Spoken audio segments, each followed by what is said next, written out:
Hoy que celebramos la ascensión del Señor, quiero aclarar una cosa, no porque digamos que Dios asciende, que Jesucristo asciende a los cielos, quiere decir que nos deja solos. Por supuesto que no. Es cierto que Jesús se aparece a las comunidades, como lo dice la primera lectura, para consolidarlas. Y es que nosotros tenemos la tentación a veces de no tener cimientos firmes y de querer construir. Si ustedes se dan cuenta, lo digo en muchas cosas que me he fijado y he reflexionado en estos tiempos de pandemia. Y hay veces que queremos correr antes de caminar, que queremos construir antes de poner los cimientos firmes, que tenemos estas tentaciones. Y a veces cuando no tenemos la tentación de correr antes de poner los cimientos firmes, tenemos la tentación de estancarnos. Y hay veces que nos movemos como si fueran dos péndulos inmensos entre el estancarnos y entre el querer correr sin tener las bases firmes, el querer construir sin tener las bases firmes.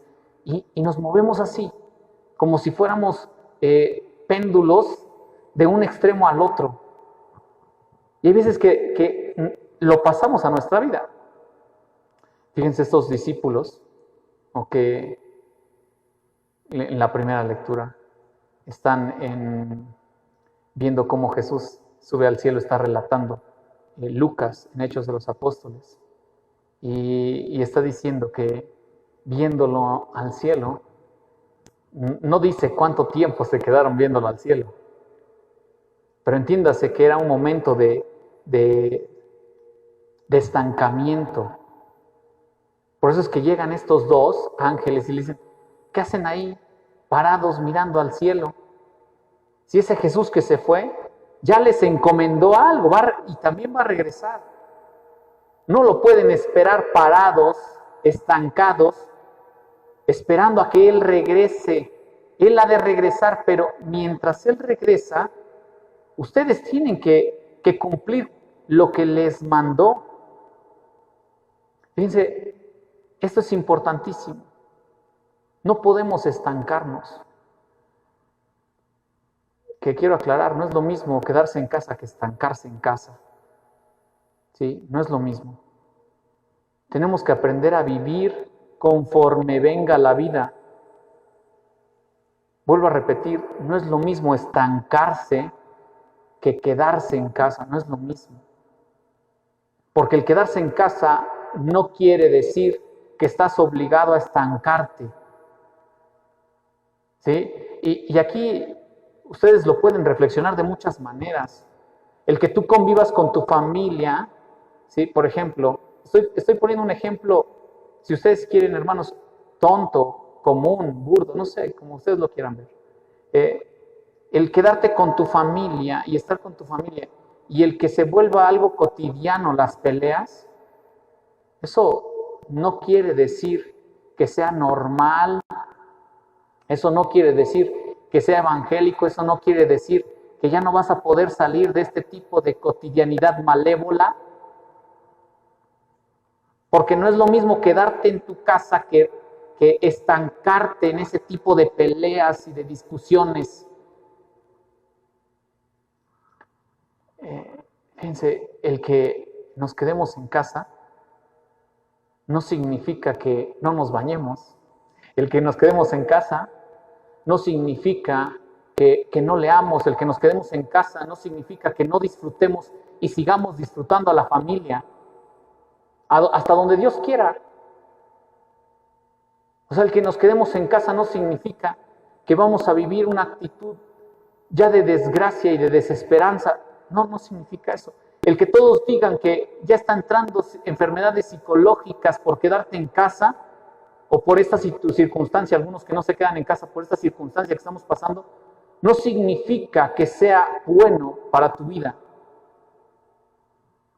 El que tengamos ideas catastróficas no significa que estemos viendo y siendo visionarios del futuro. Te estás estancando. Y quizá hoy Dios te está diciendo, tranquilo, haz lo que tengas que hacer hoy y lo que puedas hacer hoy y lo que te permita hacer hoy. Y vive con esta gratitud que te ha dejado la tranquilidad de que aquel que se fue ha de regresar. Es decir, que esa persona no te ha dejado solo. Pienso para que reflexionemos un poco más la frase. Cuando yo era niño, estoy hablando de cuando tenía 7, 8, 9 años y en adelante, ¿no? Pero los más 7 años, recuerdo que mis papás vivíamos en una situación difícil económicamente hablando.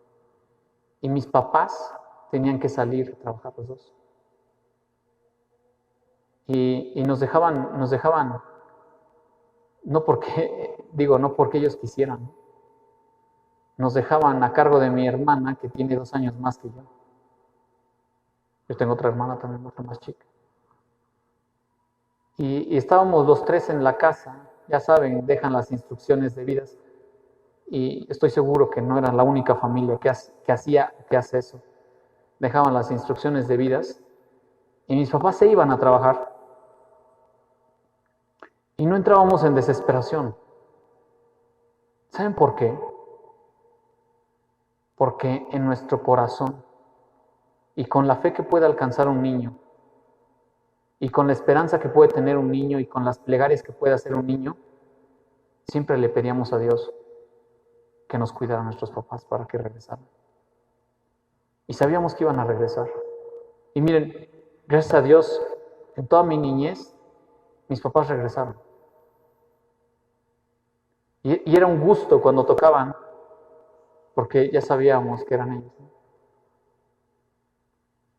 Con esta esperanza del niño, esta fe del niño, este saber, esta confianza en que ha de regresar, debemos de esperar a Jesús.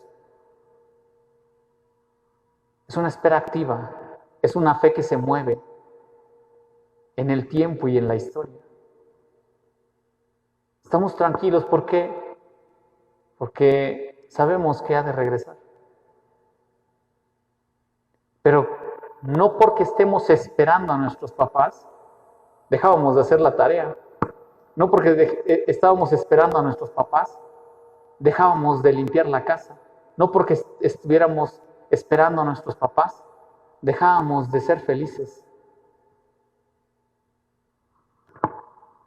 Ojalá y el ejemplo ha iluminado un poquito la lectura, porque a veces la elevamos tanto que la gente dice, sí, la ascensión del Señor, ¿no? Como si Jesús fuera ajeno a nuestra vida. Hay veces que vivimos como si Jesús fuera ajeno a nuestra vida, ¿no? Hay que bajarla. Las palabras fueron hechas para que la gente sencilla las entendiera. Sí, es gente sencilla de hace 2000 años, pero al final de cuentas están hechas para que se puedan transmitir de una manera fácil, sin complicaciones. Dice el Evangelio de hoy, ¿no? Que cuando estaban viendo a Jesús, cuando vieron a Jesús, estamos hablando de Mateo. Mateo termina con el vayan y hagan discípulos a todos. Este capítulo 28 dice que algunos titubeaban. Sí, es cierto, en nuestro corazón existe el titubeo. Existe cuando se trata de creer, existe el titubeo. Porque a veces perdemos de vista en que Dios es dueño también del tiempo. Lo perdemos de vista. Y empezamos a titubear. Y empezamos a concentrarnos demasiado en lo que nos podemos equivocar, que dejamos de vivir. Y aquí es donde pasamos de este pendulazo de quedarnos estancados sin hacer nada, al pendulazo de querer correr.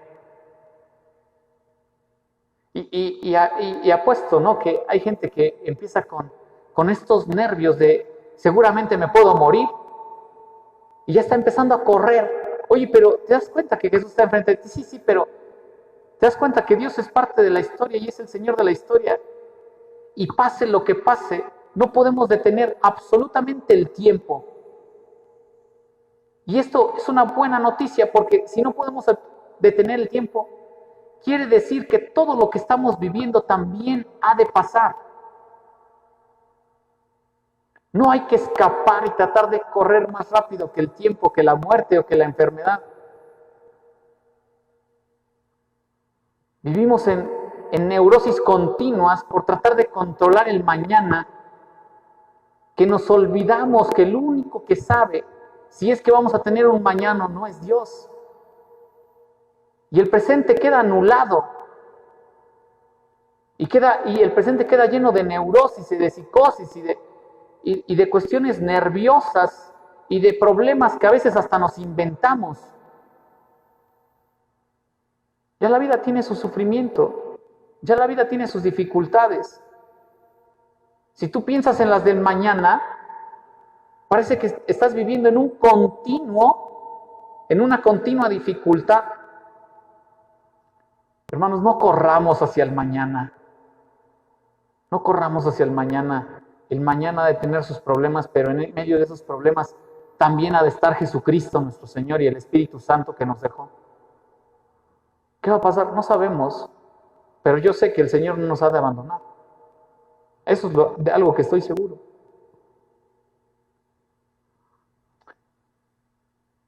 Fíjense, el que titubeemos hoy en el Evangelio también marca nuestra debilidad, pero también marca la misericordia de Dios. Porque Dios no es de los profesores que estás titubeando y dice, fuera del salón. No, o sea, Jesús no es no tiene esa actitud con los débiles. ¿Sí? Jesús no es así de, no sabes, vete. No, Jesús no. Yo creo que si Jesús fuera profesor diría, ¿sabes qué? Te quedas hasta que aprendas. Y si no aprendes, te quedas igual. O sea, te quedas acá hasta que tú saques algo bueno de tu vida.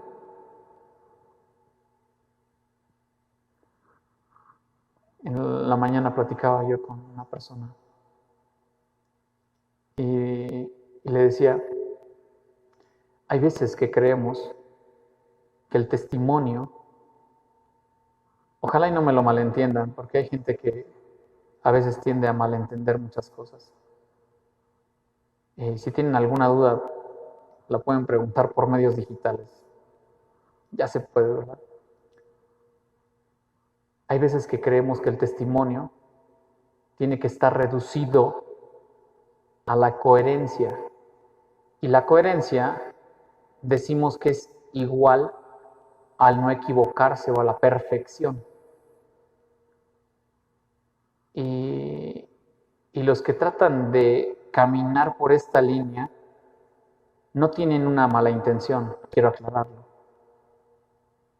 Simplemente como un presagio, lo digo de la mejor manera, de una continua y difícil manera de vivir el cristianismo. ¿Se imaginan, hermanos? Si nosotros esperáramos a ser coherentes para anunciar el Evangelio, ¿quién podría levantar la mano y decir, yo ya estoy listo para predicar el Evangelio? Y estamos hablando de, si esperáramos a ser perfectos, si esperáramos a no equivocarnos para predicar el Evangelio, ¿quién podría alzar la mano y decir, ya estoy listo para predicar el Evangelio? Nadie. Nadie. Porque el Evangelio lo predican los débiles que, gracias a Dios, han encontrado una fortaleza para moverse. En otras palabras, El Evangelio y el testimonio que podemos dar nosotros como cristianos es decir, mira cómo soy pecador, pero he recibido la misericordia de Dios. Somos pecadores que han experimentado la misericordia del Señor. Vamos a pedirle al Señor que en este día maravilloso de la resurrección siempre sintamos su presencia amorosa en nuestra vida. Siempre sintamos y sepamos que el dueño de la historia es Jesús. No nos estancamos, caminamos, pero siempre con bases firmes, con cimientos que proporciona el mismo Espíritu Santo. Se lo pedimos al Señor.